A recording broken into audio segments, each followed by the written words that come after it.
The greatest betrayal in early American history was never hidden.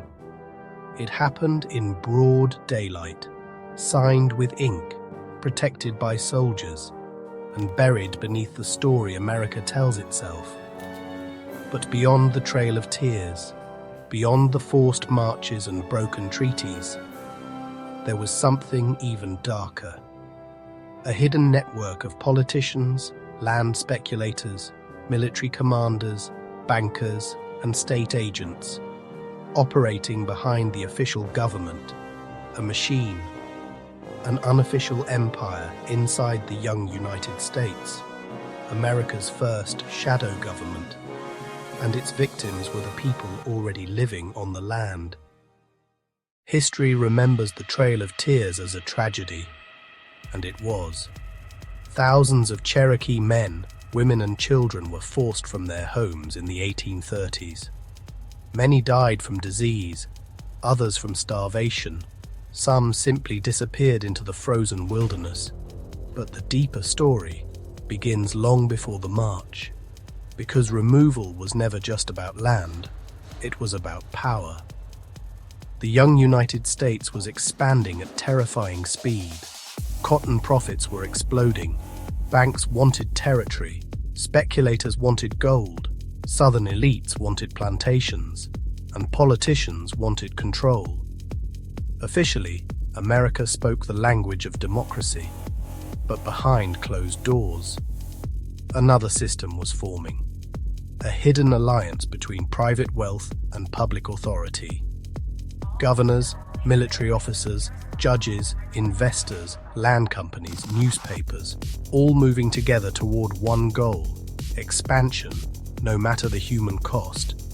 And standing in the way were native nations that had built functioning governments, written constitutions, international trade systems, and thriving communities. Communities the United States publicly called uncivilized, while secretly fearing their success. But then, gold was discovered, and everything changed. In the early 1800s, the Cherokee Nation was not collapsing, it was modernizing, and that terrified powerful people in America. The Cherokee built schools, created newspapers, developed written laws. Some leaders even adopted aspects of European American governance to survive. Sequoyah created a written Cherokee language. Literacy exploded. The Cherokee Phoenix newspaper began printing. To many outsiders, the Cherokee Nation looked less like a tribe and more like a competing state. And that created a dangerous question. What if native nations could survive? What if they could resist expansion legally? What if they could become powerful? For land speculators and southern elites, that possibility was unacceptable, especially in Georgia, because beneath Cherokee land lay unimaginable wealth: gold. In 1828, gold was discovered in Georgia. America's first major gold rush exploded across Cherokee territory. Thousands of settlers flooded into the region. Illegal miners invaded native land. Violence surged, and suddenly, the pressure to remove the Cherokee became unstoppable. But this was not spontaneous chaos.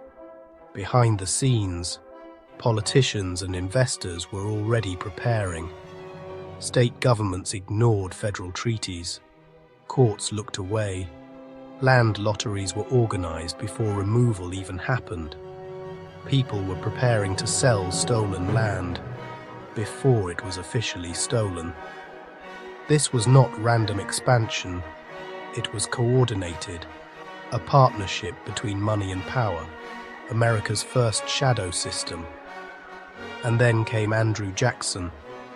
To millions of Americans, Jackson was a hero, a war general, a man of the people. But to native nations, his rise signaled catastrophe. Jackson believed expansion was destiny. He viewed native sovereignty as an obstacle.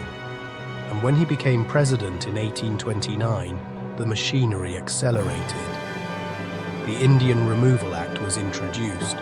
Publicly, it was described as voluntary relocation. Privately, everyone understood the truth. The pressure would become unbearable. States would seize native land, federal protection would disappear, and resistance would be crushed. But then, something unexpected happened. The Cherokee fought back, not with armies, with law.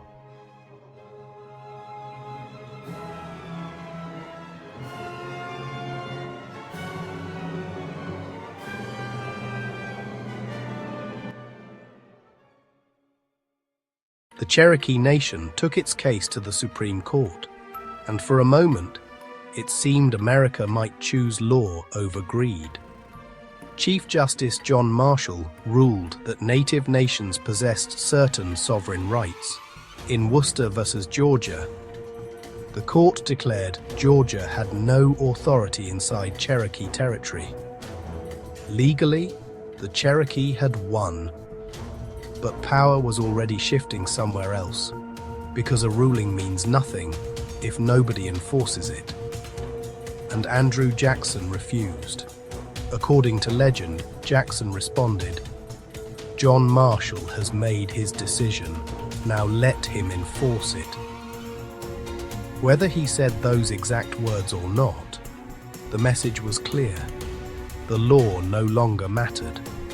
The hidden alliance between political power, economic ambition, state violence had become stronger than the Constitution itself. What happened next revealed the true power of the shadow system. Local militias intensified harassment. Cherokee homes were raided. Missionaries supporting native rights were arrested. Newspapers fueled fear. Politicians framed removal as inevitable. And investors quietly prepared for profit. Land, cotton, gold, transportation routes. Entire fortunes waited behind native territory. The public saw patriotism. But underneath, powerful networks were reshaping America for private gain. This pattern would repeat again and again throughout US history. Railroads, oil, foreign wars, corporate lobbying, secret intelligence operations. The blueprint was already here, and the Cherokee were among the first crushed beneath it. Then came the treaty, but even that treaty was surrounded by controversy. In 1835, a small faction signed the Treaty of New Exeter. They agreed to removal west of the Mississippi, but most Cherokee leaders rejected it. Principal Chief John Ross opposed the agreement. Thousands protested. Yet Washington accepted the treaty anyway. Why? Because the outcome had already been decided. The paperwork only created the illusion of legitimacy. And that is how shadow systems survive. Not by openly destroying democracy, but by performing it. In 1838, the removals began. US soldiers entered Cherokee communities. Families were forced from homes at gunpoint. People were given minutes to leave. Some fled into forests. Others were locked in holding camps. Disease spread rapidly. Food was scarce. And then, the marches began. Thousands moved west under military guard. Winter conditions turned roads into graveyards. Children froze. Elders collapsed. Entire families disappeared into snow and mud. This was the Trail of Tears. But behind the suffering, the machinery continued operating. Land auctions started almost immediately. Settlers moved into emptied homes. Gold extraction intensified. Plantation economies expanded. The system had achieved exactly what it wanted, and yet, even after everything, the Cherokee Nation survived. That may be the most extraordinary part of this story. Despite removal, despite death, despite betrayal, the nation rebuilt. Schools returned. Governments reorganized, communities endured. But the United States also learned something. It learned that unofficial power structures could shape national destiny more effectively than open force alone.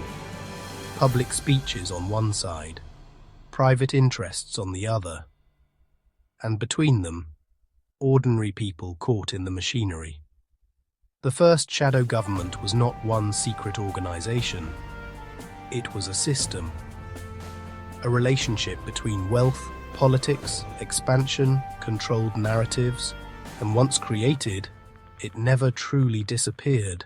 The consequences stretched far beyond the 1830s.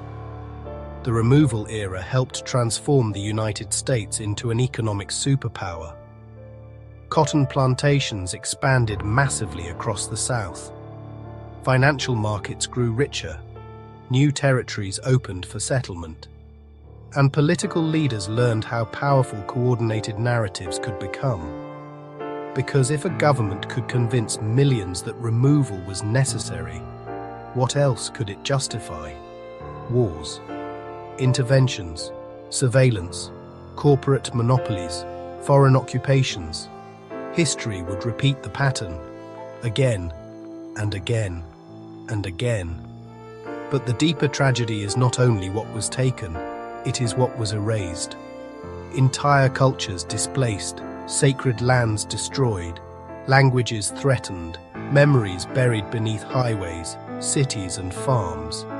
And yet, the story never fully vanished, because descendants remembered, songs remembered, oral histories remembered, the land itself remembered.